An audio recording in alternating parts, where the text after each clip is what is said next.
dan dua rekan saya.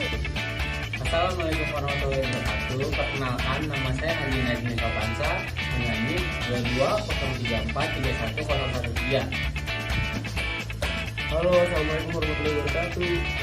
Nama saya Gidi Prima Kalisya Aryono. NIM saya 2203431009. Hai. Baik, kali ini kita akan mempresentasikan bagaimana pengatur arah dan pengatur kecepatan motor DC. Baik, di sini kita akan membahas mengenai skematik, komponen utama, dan cara kerja alat yang kita bikin. Yang pertama ada komponen IC55. Di IC55 terdapat 8 pin. Di pin pertama ada grounding. Pin kedua ada trigger. Pin ketiga ada output. Pin kelima ada reset. Pin kelima ada control. Pin keenam ada threshold. Pin ketujuh ada discharge. Pin 8 ada VCC. Selanjutnya ada potensiometer. Di sini kita pakai potensiometer 100K yang dimana pin pertamanya itu ada VCC, pin kedua sinyal, pin ketiga ada ground. Selanjutnya ada resistor. Di sini kita menggunakan dua resistor 10K dan satu resistor 1,6K. Yang mana resistor 10K ini kita gunakan untuk input pull down dan resistor 1,6K ini kita gunakan untuk frekuensi. Selanjutnya ada kapasitor 10 mikro yang disandingkan dengan potensio dan resistor digunakan untuk mengatur frekuensi. Di sini kita menggunakan MOSFET tipe IRF-Z44N yang mempunyai 3 pin. Yaitu terdapat pin 1 adalah gate, pin 2 drain, dan pin 3 adalah source.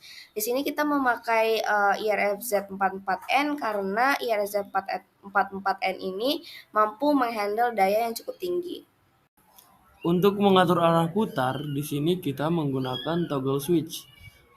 Single pole double throw karena kita bisa menggunakan pin yang di tengah sebagai input, lalu pin yang di sebelah kanan dan di sebelah kiri sebagai output untuk mengatur forward dan reverse. Motor DC universal yang kita gunakan ini memiliki input daya sekitar 12 volt.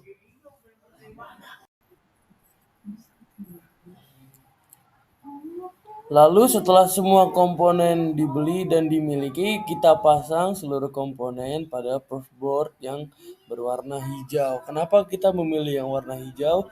Karena yang warna hijau ini jauh lebih kuat soldering pad-nya dibanding yang warna coklat.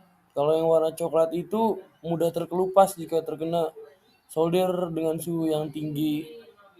Nah, setelah terpasang semua, kita solder, lalu kita jumper semuanya menggunakan jumper wire yang bisa disolder, diberi timah solder.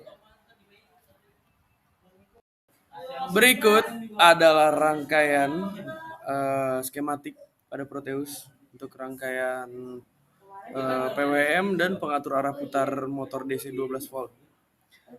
Kita menggunakan IC 555 sebagai sumber tegangan kotak yang duty cycle-nya akan kita atur melalui potensio RV2.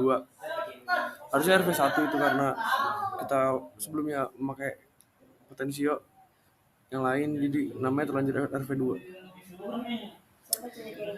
Di sini kita itu menggunakan mode astable pada IC 555 sebagai osilator ini. Pada mode stable, pin 2 dan pin 6 ini kita satukan lalu kita hubungkan ke kapasitor dan ke ground. Kita menggunakan potensiometer dan dioda, 2 buah dioda. Kita menggunakan, sebenarnya kita menggunakan dioda 1N4007 di PCB kita. Lalu kita menggunakan resistor 1,6 kilo ohm. Nah, di sini pada awalnya itu kan kapasitor terisi. Itu maksudnya dia itu high. Kalau dia high, pin 2 dan pin 6 ini kan berarti ikut high juga. Ketika tegangan di pin 6 mencapai 2/3 dari tegangan VCC, output pada pin 3 akan beralih dari high menjadi low atau 0 volt. Lalu kapasitor itu mulai di-charge melalui resistor yang ada di atas. Nah, kecepatan isinya itu yang kita gunakan sebagai duty cycle. Ketika tegangan di pin 6 itu sudah mencapai 1/3 dari VCC, output pada pin 3 ini akan menjadi menjadi high, menjadi logic 1 atau tinggi, keadaan tinggi. Lalu kapasitor mulai terisi lagi dari pin 7, menyebabkan pin 6 atau threshold itu akan naik. Lalu siklus ini itu terus berulang menciptakan gelombang kotak pada pin 3.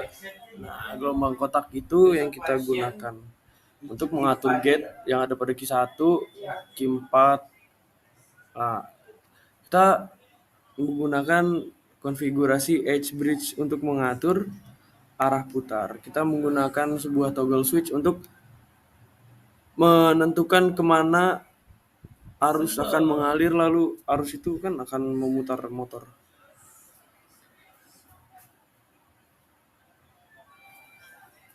Berikut ini demo di mana kecepatannya akan berubah ketika kita putar ke arah kanan dan ke kiri.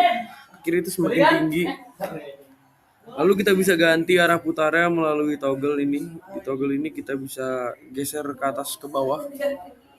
Di real world atau di PCB kita ke kanan dan ke kiri. Kita rubah ke tengah, ini akan berubah menjadi clockwise putarannya. Lalu kita atur kecepatannya melalui RV2 ini. Kita geser-geser, bisa kita lihat logiknya berubah dari 0 menjadi 1 secara continuous. Ini efek dari gelombang kotak yang duty cycle-nya kita atur melalui RV2.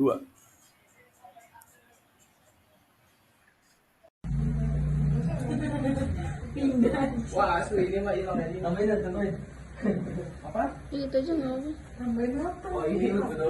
Ya gitu aja. Ada masih ada tinggal. Ini di game loh. Iya, ada. Mau kemana, Cok? Mau kemana? Ambil rokok. Nah, enggak ada dimakan. Beli makan. Nih, tepung dong. Seperempat aja. How much sih? Tepung apaan? Ya udah, makan dulu aja. Awak tuh jadi.